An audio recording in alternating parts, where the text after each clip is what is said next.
अल्हम्दुलिल्लाहि रब्बिल आलमीन वस्सलातु वस्सलामु अला रसूलिहिल करीम व अला आलिहि व सहबिहि अजमाइन।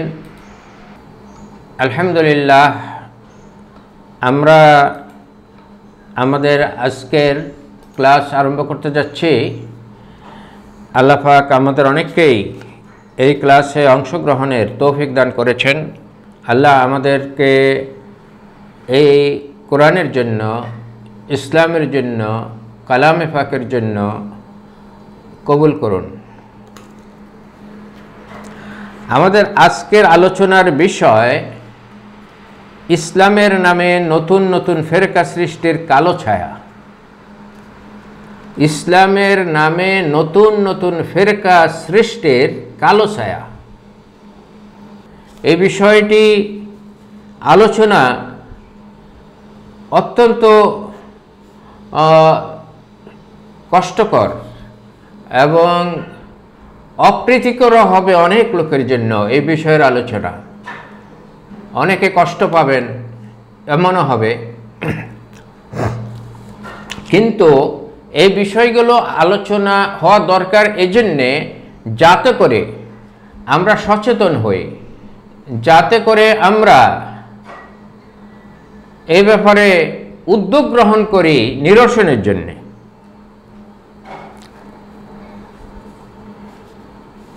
আমি প্রথমে বলতে চাই, ইসলামের এবং মুসলিম বিশ্বের কি ক্ষতি করেছে বিভিন্ন ফেরকা। ফেরকা মানে মতবাদ, ফেরকা মানে বিচ্ছিন্নতা, ফেরকা মানে মুসলমানদের মধ্যে গ্রুপিং, মুসলমানদের মধ্যে দ্বন্দ্ব, বিচ্ছেদ এবং এক গ্রুপ আরো গ্রুপের বিরুদ্ধে বিবাদে লিপ্ত হওয়া, ঝগড়াঝাটিতে লিপ্ত হওয়া, এমনকি দ্বন্দ্ব সংঘাতে লিপ্ত হওয়া, এর নাম হচ্ছে ফেরকা।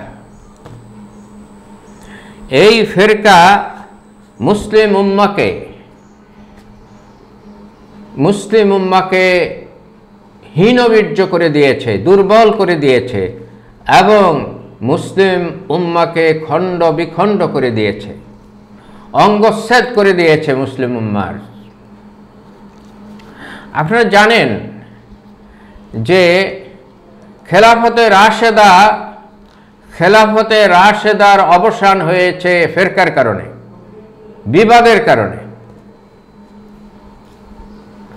হযরত আলী রাদিয়াল্লাহু তাআলা আনহুর খেলাফতকে সর্বসম্মতভাবে মেনে না নেয়ার কারণে খেলাফত রাশেদার অবসান হয়েছে। আপনারা এটা জানেন যে বহু ইসলামী সরকারের পতন হয়েছে, ইসলামী দেশের পতন হয়েছে ফেরকার কারণে, বিচ্ছিন্নতার কারণে, বিবাদের কারণে, অভ্যন্তরীণ কোন্দলের কারণে। আপনারা জানেন মুসলমানদের সবচেয়ে গৌরব উজ্জ্বল রাষ্ট্র ছিল স্পেন। কেন স্পেন মুসলমানদের হাতছাড়া হয়েছে? স্পেনের ভিতরেই মুসলমানদের কয়েকটা রাষ্ট্র সৃষ্টি করেছে তারা, বিবাদ, বিচ্ছেদ এবং মত পার্থক্য করে এক রাষ্ট্রের মধ্যে কয়েকটা রাষ্ট্র তারা সৃষ্টি করেছে। এই জন্য স্পেনকে হারাতে হয়েছে। তারা হীনবীর্য হয়ে গেছিল, দুর্বল হয়ে গিয়েছিল। মূলত মুসলমানদের ধ্বংস পতনের এক নম্বর কারণ হচ্ছে বিভেদ বিচ্ছেদ, দুই নম্বর কারণ হচ্ছে আদর্শচ্যুতি। ইসলামী জ্ঞান, মূলধারার জ্ঞান, কোরআন সুন্নাহর জ্ঞান থেকে বিচ্যুতি এবং সঠিক আমল, যেটাকে কোরআনে আমলে সালেহ বলা হয়েছে, সঠিক আমল থেকে বিচ্যুতি, চরিত্র থেকে বিচ্যুতি, নৈতিকতা থেকে বিচ্যুতি, এগুলোর কারণেই মুসলিম উম্মাহ আজকে হীনবীর্য। মুসলিম উম্মার ব্যাপক সংখ্যক মানুষ বর্তমান থাকা সত্ত্বেও পৃথিবীতে মুসলমানদের অবস্থা হচ্ছে, মুসলমানরা অন্যদের অনুগত হয়ে আছে, পরাধীন হয়ে আছে। পরাধীন হয়ে আছে। সারা বিশ্বে মুসলমানদের অধিকাংশ দেশের ক্ষমতা হচ্ছে মীর জাফরের ক্ষমতার মতো। মীর জাফরকে যেমন ইংরেজরা ক্ষমতায় বসিয়েছিল, তার নিজের কোনো ক্ষমতা ছিল না। সারা পৃথিবীর মুসলমানদের অধিকাংশ রাষ্ট্রগুলোর অবস্থা বর্তমানে এটা, যে তারা ওই মীর জাফরের মতো পুতুল সরকার হয়ে আছে। অন্যরা তাদের মাথার উপর ছড়ি ঘোরাচ্ছে, অন্যরা তাদেরকে পরিচালনা করছে, অন্যদের হাতের ইশারায় তাদেরকে চলতে হচ্ছে। সারা বিশ্বের মুসলিম রাষ্ট্রগুলোর অবস্থা এটাই। দুই একটা হয়তো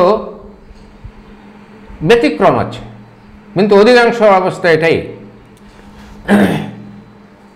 এর মূল কারণগুলি আমি আগে বলছি।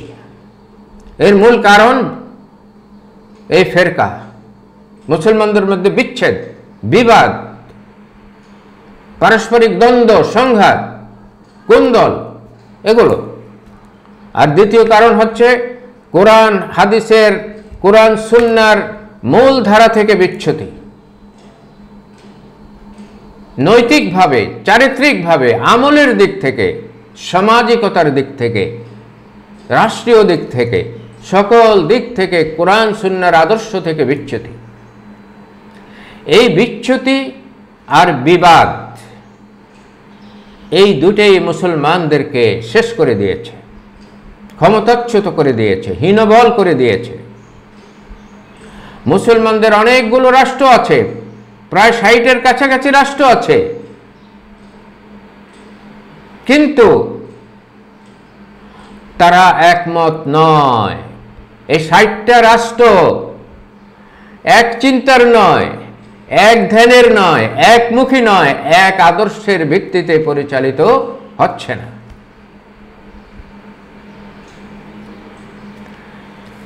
এজন্য আমরা আজকের আলোচনার শিরোনাম দিয়েছি এই ফেরকা সৃষ্টির কালো ছায়া। সারা বিশ্বের মুসলমান রাষ্ট্রগুলো যদি একজোট হতো, এক চিন্তার হতো, এক আদর্শ ভিত্তিক রাষ্ট্র পরিচালনা করত, তাহলে মুসলমানরা আজকে মাথা তুলে দাঁড়াতে পারত। এবং মুসলমানরা সারা বিশ্বে যেভাবে নির্যাতিত হচ্ছে, নিগৃহীত হচ্ছে, এবং যেভাবে মুসলমানরা নিজেদের বাড়ি ঘর থেকে উচ্ছেদ হচ্ছে, এগুলো হওয়া সম্ভব ছিল না। এগুলো হওয়া সম্ভব ছিল না। শুধুমাত্র আমাদের বিচ্ছেদ, বিবাদ, নিজেদের মধ্যে অভ্যন্তরীণ কুন্দল, এগুলি আমাদেরকে শেষ করে দিল। এই বিচ্ছেদ দুই প্রকার, বিবাদ দুই প্রকার। দেখুন, দুই প্রকার বিবাদ মুসলিম বিশ্বে বিরাজ করছে। এক প্রকার ফিরকাবাজি বা বিবাদ হচ্ছে রাষ্ট্রীয় বিবাদ, রাষ্ট্রে রাষ্ট্রে বিবাদ। মুসলমানদের এই 50-60টি রাষ্ট্রের মধ্যে, এই 50-60টি রাষ্ট্রের মধ্যে প্রতিটি রাষ্ট্র, অধিকাংশ রাষ্ট্র বিভিন্নমুখী, একমুখী নয়।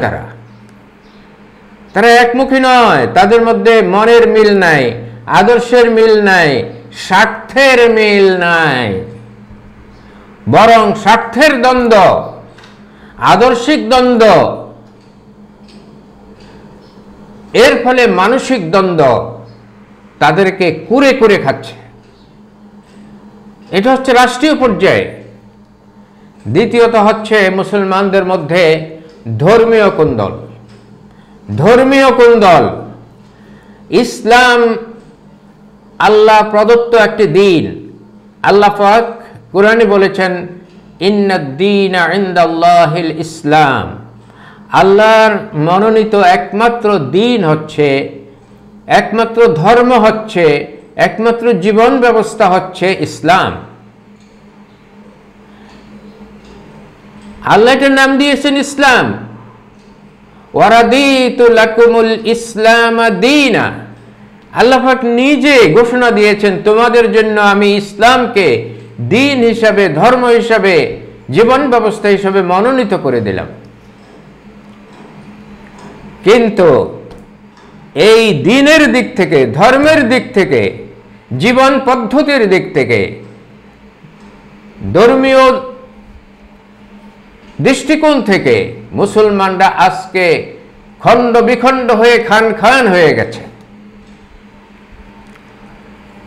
খান খান হয়ে গেছে। মুসলমানদের কাছে আজকে বড় পরিচয়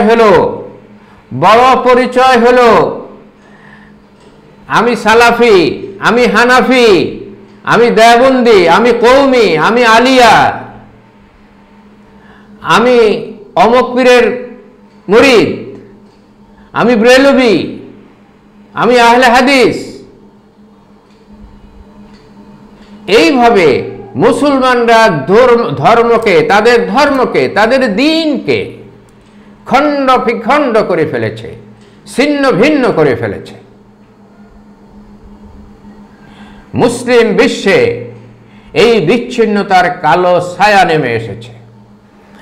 মুসলমানদেরকে দুর্বল, হীনবল এবং ধর্মীয় দিক থেকে, রাজনৈতিক দিক থেকে তাদেরকে হীনবল করে দিয়েছে এই বিচ্ছিন্নতা, তাদেরকে পরাধীন করে দিয়েছে। খুবই দুঃখজনক বিষয়। আজকে শুধু তাই নয়, রাজনৈতিকভাবেও মুসলমানদের মধ্যে দৃষ্টিভঙ্গির আকাশ পাতাল পার্থক্য সৃষ্টি হয়েছে। রাজনৈতিক দ্বন্দ্ব চরম পর্যায়ে পৌঁছেছে মুসলমানদের মধ্যে, এবং দৃষ্টিভঙ্গির মতবাদের মতপার্থক্য এত বেশি যেটা গণে শেষ করা যাবে না। আজকে মুসলিম দেশগুলো, মুসলমানদের আলেমরা, ধর্মীয় লিডাররা কেউ মনে করে রাজতন্ত্র উত্তম, কেউ মনে করে গণতন্ত্র উত্তম, কেউ মনে করে একনায়কত্ব উত্তম, কেউ মনে করে পার্লামেন্টারি সিস্টেম উত্তম, কেউ মনে করে অমুক দেশের মডেলটা উত্তম, কেউ মনে করে অমুক দেশের মডেল উত্তম, কেউ মনে করে অন্য দেশের মডেল উত্তম। এইভাবে রাজনৈতিকভাবে মুসলিম উলামায়ে কেরাম বিচ্ছিন্ন চিন্তার মধ্যে লিপ্ত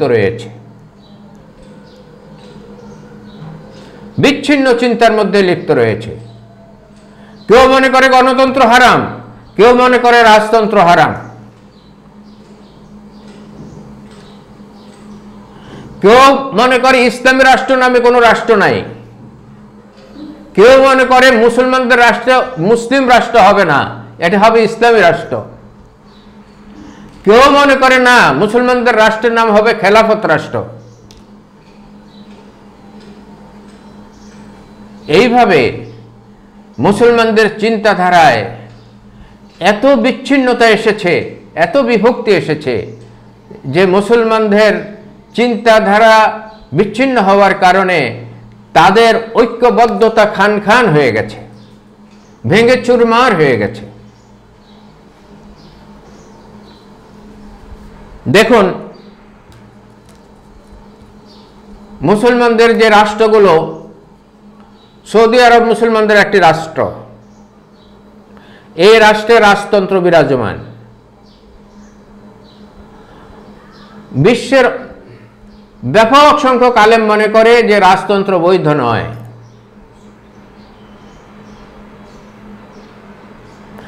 আবার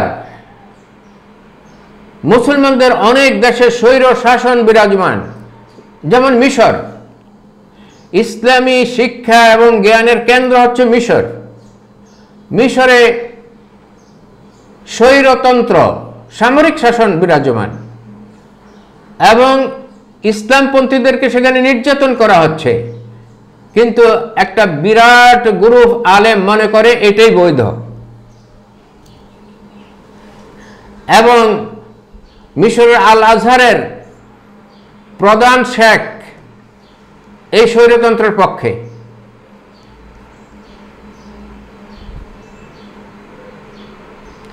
সৌদি আরবের প্রধান মুফতি, প্রধান শেখ রাজতন্ত্রের পক্ষে, আবার বহু দেশের আলেমরা গণতান্ত্রিক নির্বাচনের মাধ্যমে ক্ষমতা যাওয়ার পক্ষে। এবং এরকম যে মতপার্থক্য আছে এগুলো হচ্ছে অনেকটা নিয়মতান্ত্রিক, কিন্তু এর বিরুদ্ধে, এর বিপক্ষে অন্য ধরনের আছে। কিছু লোক, বিপ্লবী লোক দাঁড়িয়েছে মুসলিম বিশ্বে, তারা মনে করে অস্ত্রের সাহায্যে ক্ষমতায় যেতে হবে। এই জন্য আপনারা দেখছেন যে আল কায়েদা, তারপরে এগুলো অনেক জঙ্গি সংগঠন তৈরি হয়েছে, ইসলামের নামে সব জঙ্গি সংগঠন তৈরি হয়েছে। আমরা জানি না এই জঙ্গি সংগঠন কি সত্যিকার ইসলামের জন্য তৈরি হয়েছে, নাকি এরা কারো পুতুল হিসাবে বিভিন্ন জায়গায়, তারা সিরিয়া দখল করে নিয়েছিল, ইরাক দখল করে নিয়েছিল, কাদের সাহায্যে দখল করে নিয়েছিল, এবং কাদের স্বার্থ পূরণ করতে ব্যর্থ হয় এখন তারা বিচ্যুত হয়েছে, বিলীন হয়েছে। এজন্য এই বিচ্ছিন্নতা, বিভিন্ন মত ইসলামকে ধ্বংসের দ্বার প্রান্তে নিয়ে এসেছে, ইসলামের শক্তিকে একেবারে বিলীন করে দিয়েছে। অথচ আমরা দেখি ইতিহাস পর্যালোচনা করলে রাসূলুল্লাহ সাল্লাল্লাহু আলাইহি ওয়াসাল্লামের সময়, খোলাফায়ে রাশিদিনের সময়, তারপরও আরো অনেক দিন পর্যন্ত শুধু আল্লাহর জন্য মুসলমানরা ইসলামের দাওয়াতে কাজ করেছে। যেখানে বিরোধীরা তাদের সাথে যুদ্ধ করতে এসেছে, তারা সেখানে যুদ্ধও করেছেন, কিন্তু তাদের সামনে কেউ টিকতে পারে নাই। সারা পৃথিবী, অর্ধ পৃথিবীর বেশি মুসলমানরা শাসন করেছে, শান্তি বিরাজ করেছিল, কিন্তু আবার অভ্যন্তরীণ কুন্দলে সব বিনাশ হয়ে গেছে, সব ধ্বংস হয়ে গেছে। আমি জিজ্ঞাসা করতে চাই, আমরা যারা নিজেদেরকে হানাফি পরিচয় দিচ্ছি, কেন হানাফি পরিচয় দিচ্ছি? সাহাবায়ে কেরাম কি হানাফি ছিলেন? আমি জিজ্ঞাসা করি, ইমাম আবু হানিফা রাহিমাহুল্লাহ, উনি কি হানাফি ছিলেন, না উনি মুসলিম ছিলেন?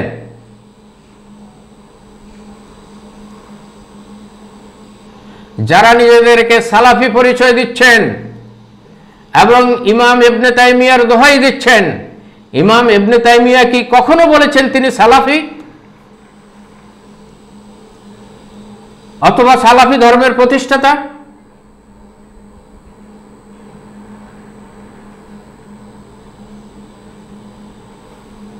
কোত্থেকে এসেছে এগুলো? কেন আমরা এসব দাবি করছি? আজকে আমি আমার দেশ সম্পর্কে বলছি, বাংলাদেশ। বাংলাদেশে চরম বিবাদ চলছে। একদল লোক সালাফিজম প্রচার করতেছে, আরেক দল হানাফি মতপন্থার উপরে প্রতিষ্ঠিত এবং ওদের বিরোধী হয়ে দাঁড়িয়েছে।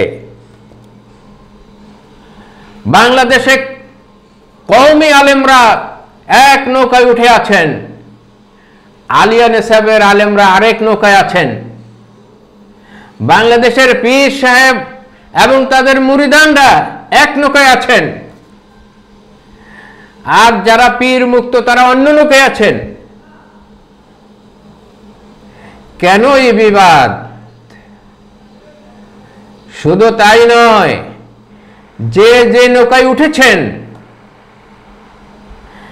তারা মনে করেন সেই নৌকা ছাড়া আর কোন নৌকা জান্নাতে গিয়ে পৌঁছবে না, আর সমস্ত নৌকা জাহান্নামে যাবে।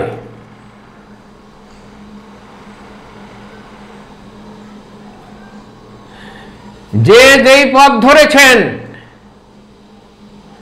তারা মনে করেন যে সেই পথেই সিরাতুল মুস্তাকিম, সেই পথে জান্নাতে যাবে, সেই পথে যারা চলবে তারাই জান্নাতে যাবে, অন্য পথের লোকেরা যাবে জাহান্নামে।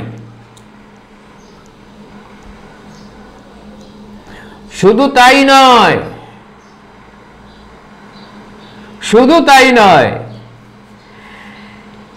এটা নিয়ে কুন্দল, এটা নিয়ে ফেরকাবাজি, এটা নিয়ে ফতোয়া, এটা নিয়ে বিবাদ এমন পর্যায়ে চলে গেছে, এক গ্রুপ আরেক গ্রুপকে কাফের বলছে, এক গ্রুপ আরেক গ্রুপকে মুশরিক বলতেছে, শিরকে লিপ্ত বলতেছে, বেদাতি বলতেছে, এক গ্রুপ আরেক গ্রুপকে জাহান্নামী বলতেছে। শুধু নিজেদের মধ্যেই না, আজকাল ওয়াজের ময়দানে পর্যন্ত এই বিবাদ সৃষ্টি হয়েছে। ওয়াজের ময়দানে এই বিবাদ সৃষ্টি হয়েছে। ওয়াজের ময়দানে কুফরি ফতোয়া দেওয়া হচ্ছে। কোথায় আছি আমরা? আমি জিজ্ঞাসা করি, আল্লাহ রসুল কি সালাফি ছিলেন? আল্লাহ রসুলের সাহাবীগণ কেউ কি সালাফি ছিলেন? একজনও? তাবিদের মধ্যে একজনও কি সালাফি ছিলেন? অথবা তারা কি হানাফি ছিলেন? অথবা তারা কি ব্রেলভি ছিলেন? অথবা তারা সুন্নাহ এবং হাদিস বাদ দিয়ে শুধু কোরআনপন্থী ছিলেন?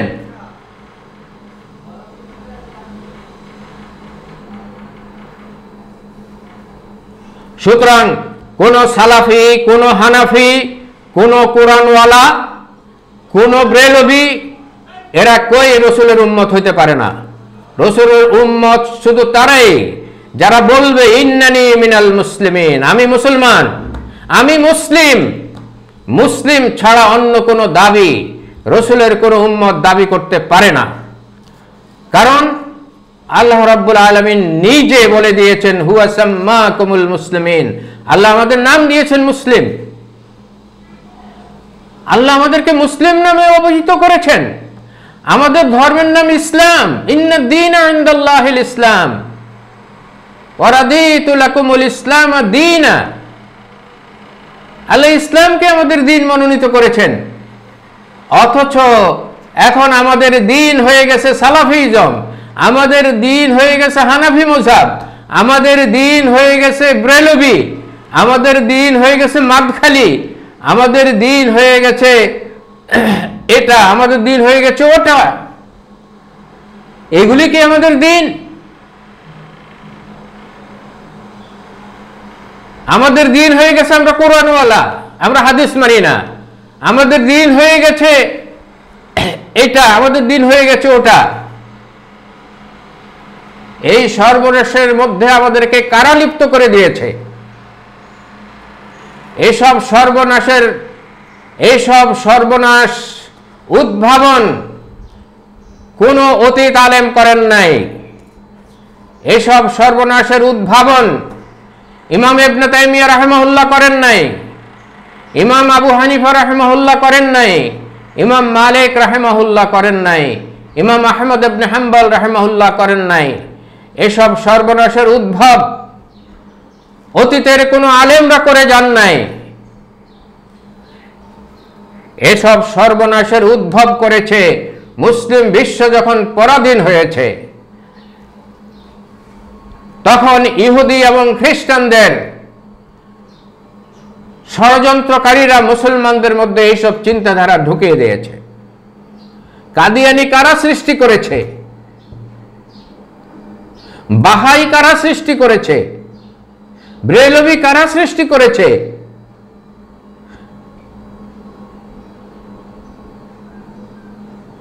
এগুলি মুসলমানদের কাজ নয়। মুসলমানদের মধ্যে এগুলো ঢুকানো হয়েছে, এইসব চিন্তাধারা ঢুকানো হয়েছে।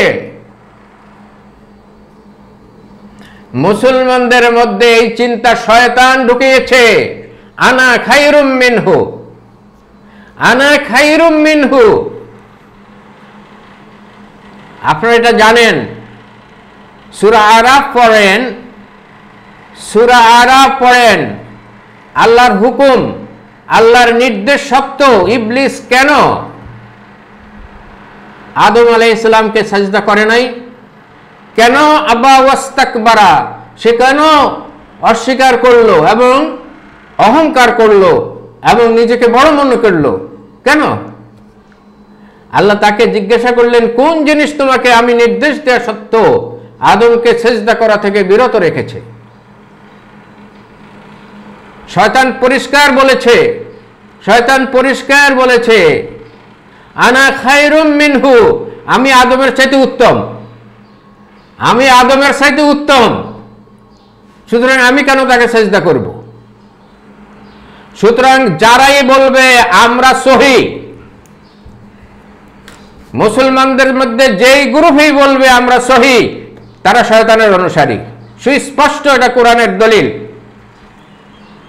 মুসলমানদের মধ্যে যে কোনো গ্রুপ বলবে আনা খায়রুম মিনহুম, নাহনু খায়রুম মিনহুম, আমরা তাদের সাথে উত্তম, আমরা সহি, আমরা বিশুদ্ধ, এরা শয়তানের অনুসারী, এটা শয়তানের শিক্ষা। আজকে আবিষ্কার হয়েছে আমরা সহি তরিকায় আছি, আমরা সহি আকীদার লোক, আমরা সহি শুদ্ধ চলার লোক। কোথায় পেয়েছেন এগুলো? যত সহি আছে এরা সব শয়তানের অনুসারী। কিসের সহি?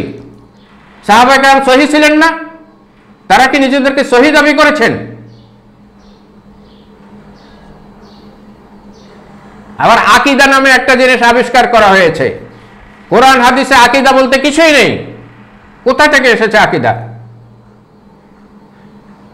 সাহাবায়ে কেরামের কি আকীদা ছিল না? রাসূলুল্লাহ সাল্লাল্লাহু আলাইহি সাল্লামের কি আকীদা ছিল না? কিন্তু কোরআন বা হাদিসে একটি শব্দ পাবেন আকীদা নামে? কোরআনে আকীদা নামে একটি শব্দও নাই। হাদিস গ্রন্থে কোনো হাদিসে আপনি আকীদা নামে কোনো সাবজেক্ট পাবেন না। কোথায় পেয়েছেন আপনি?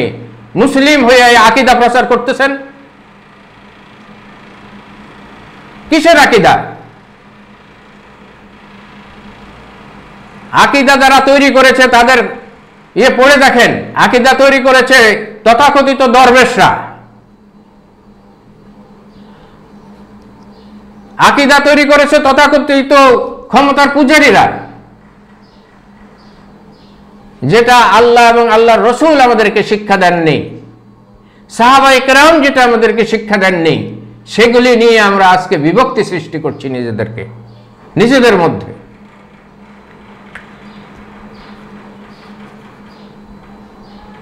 সম্মানিত ভাই বোনেরা, আজকে মুসলমানদেরকে যে বিভ্রান্ত করা হচ্ছে, বিভ্রান্তির মধ্যে ফেলে দেওয়া হয়েছে, কে সহি কে গায়রে সহি, কে শুদ্ধ কে অশুদ্ধ, এটা নিয়ে প্রশ্ন এবং জিজ্ঞাসা, এগুলি নিয়ে ফতোয়া কেন হবে? আপনার সামনে কোরআন আছে, আপনার সামনে রাসূলুল্লাহ সাল্লাল্লাহু আলাইহি সাল্লামের হাদিস আছে, সুন্নাহ আছে। একজন শিক্ষিত মানুষ হয়ে আপনি কেন ফতোয়া আনতে যাবেন?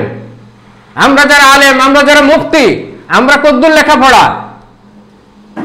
আমরা 9, 10, 11 পর্যন্ত পড়েছি, তাতে মুফতি হয়ে গেছি, মাওলানা হয়ে গেছি। এদের কাছে আপনি ফতোয়া জানতে চান? আপনি মাস্টার ডিগ্রি পাস করে, আপনার শার্টের কলারের সমান না আলেমরা। আপনি যে জ্ঞান অর্জন করেছেন, শুধু একটু চেষ্টা করলেই আপনি কোরআন বুঝতে পারবেন। আপনি পড়ুন, কোরআন তাফসীর পড়ুন, হাদিস পড়ুন, এগুলো সব আপনার ভাষায় অনুবাদ হয়ে গেছে, ইংরেজি ভাষায় অনুবাদ হয়ে গেছে। তারা এর সাথে বেশি কি পড়ছে? তারা আরবি ভাষায় পড়েছে, আপনি বাংলা ভাষায় পড়েন, আপনি ইংরেজি ভাষায় পড়েন।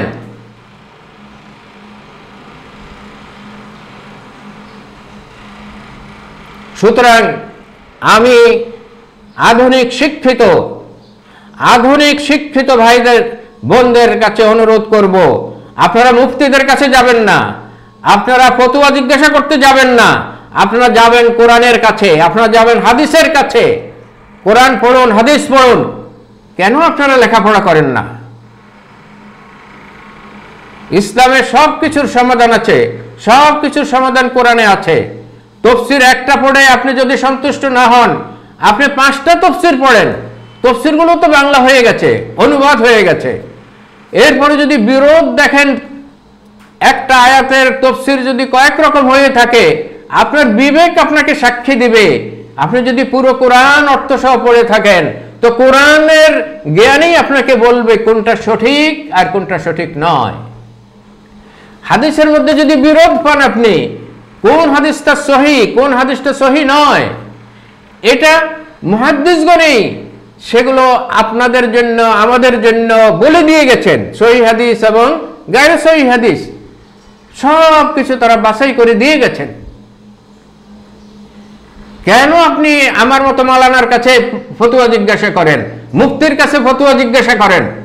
তারা কি আপনার সাথে বেশি জানে? তারা কি আপনার সাথে বেশি লেখাপড়া করেছে?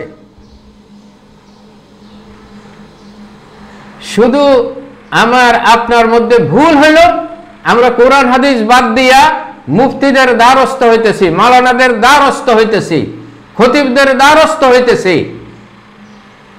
তাহলে আপনি এত লেখাপড়া কেন করলেন? কেন ইউনিভার্সিটিতে পড়েছেন? কেন ডাক্তার হয়েছেন? কেন ইঞ্জিনিয়ার হয়েছেন? আর কোরআনের মতো ছোট্ট একটা বই, যেটা একটা উপন্যাসের সমান, আপনি ডাক্তারি পড়ার জন্য যত বই পড়েছেন, ইঞ্জিনিয়ার হওয়ার জন্য যত বই পড়েছেন, অনার্স মাস্টার্স পড়ার জন্য যত বই পড়েছেন, তার একটা বইয়ের সমাননা তো কোরআন। কোরআন তো আরো ছোট। অসুবিধা কোথায়? কোরআন বুঝতে কোনো অসুবিধা নেই, বাংলা হয়ে গেছে। আরো একটু বেশি পড়তে চাইলে তাফসীর পড়েন, প্রয়োজনে একাধিক তাফসীর পড়েন। ভাই সব, আমি আপনাদের বলছি, আপনারা কোনো মুফতি, মাওলানা এবং কোনো ফেরকার দিকে নিজেদেরকে রুজু করবেন না। যত লোক যত ফেরকার প্রচার করতেছে, আমি সহ যদি আমরা ফেরকার প্রচার করি, ফেরকা মানে খণ্ড খণ্ড গ্রুপ, তারা সকলেই ভ্রান্ত। একমাত্র সঠিক লোক হলো তারা যারা বলে আমরা মুসলিম, যারা বলে আমরা মুসলিম, যারা ইসলামের প্রচার করে, যারা কোরআন এবং হাদিসের প্রচার করে এবং মেনে চলে, তারাই সত্যিকার সিরাতুল মুস্তাকিমের উপর আছে। এজন্য আমাদেরকে আল্লাহর বাণীর দিকে ফিরে যেতে হবে, আল্লাহর নির্দেশের দিকে ফিরে যেতে হবে। আল্লাহ পরিষ্কার নির্দেশ দিয়েছেন, ইত্তাবিউ মা উনজিলা ইলাইকুম মির রাব্বিকুম, তোমাদের কাছে, তোমাদের রবের কাছে, তোমাদের রবের পক্ষ থেকে, তোমাদের প্রভুর পক্ষ থেকে, আল্লাহর পক্ষ থেকে যে কিতাব নাজিল হয়েছে, যে হেদায়েত নাজিল হয়েছে, যে গাইডেন্স এসেছে, তোমরা সেটার অনুসরণ করো। তোমরা শুধুমাত্র সেটার অনুসরণ করো। এই অবস্থায় আমরা খুব দুঃখজনক এক ক্রিটিক্যাল সময়ের মধ্যে এসে পড়েছি, যখন মুসলমানরা ভাগে ভাগে বিভক্ত হয়ে গেছে, দলে উপদলে বিচ্ছিন্ন হয়ে গেছে এবং নিজেদের ধর্মকে কেটে কেটে টুকরা টুকরা করে বিচ্ছিন্ন করে দিয়েছে। আমি অনুরোধ করছিলাম যে আমাদের পরিচয় শুধু মুসলিম, আমরা হানাফি নই, আমরা সালাফি নই, আমরা আহলে হাদিস নই, আমরা মুসলিম। আমরা শুধুমাত্র মুসলিম। আমরা ইসলামের প্রচার করব, আমরা কোরআনের প্রচার করব, আমরা হাদিসের প্রচার করব। আমাদের অতীত উলামায়ে কেরাম, সাহাবায়ে কেরাম থেকে নিয়ে আজকের যুগের আগ পর্যন্ত যারা অতীত হয়েছেন, যারা হকের উপরে ছিলেন, আমরা তাদেরকে আমাদের প্রেরণা হিসাবে গ্রহণ করব।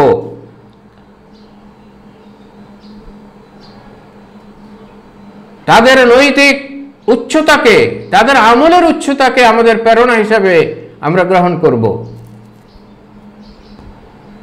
কিন্তু আমাদের ঈমান হচ্ছে আল্লাহর উপরে। আল্লাহর কিতাব আমাদের একমাত্র গাইডেন্স, যার ব্যাখ্যা হচ্ছে রাসূলের জীবন, তার সুন্নাহ, তার হাদিস।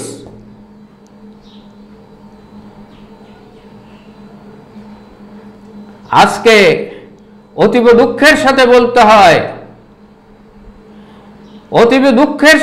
হয়, ইসলামের শত্রুরা মুসলমানদের মধ্যে অনেক আগেই একটা চিন্তাধারা ঢুকিয়ে দিয়েছিল, সেটা হলো তোমাদের হাদিস গ্রন্থগুলো ঠিক নাই,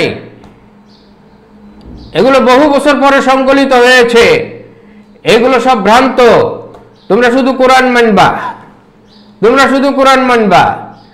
বহু আগে ইরাকে, সুদানে এবং মিশরে এই কোরআনিয়ুন নামে গ্রুপ সৃষ্টি হয়েছে এবং এই বিদেশিদের এই ষড়যন্ত্রকে তারা প্রচার করা শুরু করেছিল। আজকে আমি আলোচনা দীর্ঘায়িত করছি না। আল্লাহ পাক আমাদের সকলকে সিরাতুল মুস্তাকিমের উপর চলার তৌফিক দান করুন, কোরআন এবং সুন্নাহর পথে চলার তৌফিক দান করুন।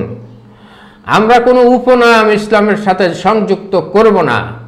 ইসলাম ইসলামে, আমরা শুধু ইসলামের অনুসারী এবং আল্লাহর সন্তুষ্টি আমরা চাই। ওয়ারাদিতু লাকুমুল ইসলাম দীনা, আমি রাজি হয়ে গেছি ইসলামকে তোমাদের দিন মনোনীত করে। তো আল্লাহর সন্তুষ্টি ইসলামের উপরে, আল্লাহর সন্তুষ্টি সালাফিজমের উপরে নয়, হানাফিজমের উপরে নয়, কওমিদের উপরে নয়, আলিয়াদের উপরে নয়। আল্লাহর সন্তুষ্টি রাজতন্ত্রে নয়, গণতন্ত্রে নয়, আল্লাহর সন্তুষ্টি ইসলামের উপরে। ইসলাম যা চায় সেটাই আমরা চাই, কোরআন যা চায় আমরা সেটা চাই, আল্লাহ রসুল যা করেছেন আমরা সেটা করব, সাহাবায়ে কেরাম যা করেছেন আমরা সেটা করব, খোলাফায়ে রাশিদিন যেভাবে রাষ্ট্র চালিয়েছেন আমরা সেইভাবে রাষ্ট্র পরিচালনা করব। এটাই হলো ইসলামের পথ। আল্লাহ পাক আমাদের সকলকে এই পথের উপর প্রতিষ্ঠিত থাকার তৌফিক দান করুন। আমিন।